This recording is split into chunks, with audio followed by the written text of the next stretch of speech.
ስለ ወንጌል የተከፈለ ዋጋ ትምህርት ቤት ውስጥ አድማ ተመቶብናል። ከተማ ውስጥ ሻይ እንዳይጠጡ ምግብ ማንም ዘመድ እንዳይቀበል እናቴ የት እንደምኖር እንኳን አታውቅም ታለቅሳለች። በቃ ማሳዱ ጣን እንዴት እንዳረገ ከደርግ ካድሬ ጋር ስለተደረገው ተጋድሎ ስማ እኔ ለአብዮቴ ህይወቴን የምሰጥ ሰው እሺ አልኳት።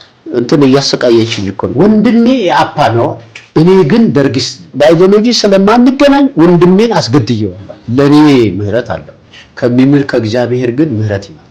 በታላቁ ስደት ውስጥ ስላበበችው ቤተክርስቲያን ያኔ ትዘምራለህ፣ አጋንንት ያለበት ይወድቃል፣ በመንፈስ ቅዱስ ደግሞ እጅ ከጫንክ ይሞላል። በጨካኞች እጅ ስለፈሰሰው ደም ይሄ የቶርች ምልክት ነው።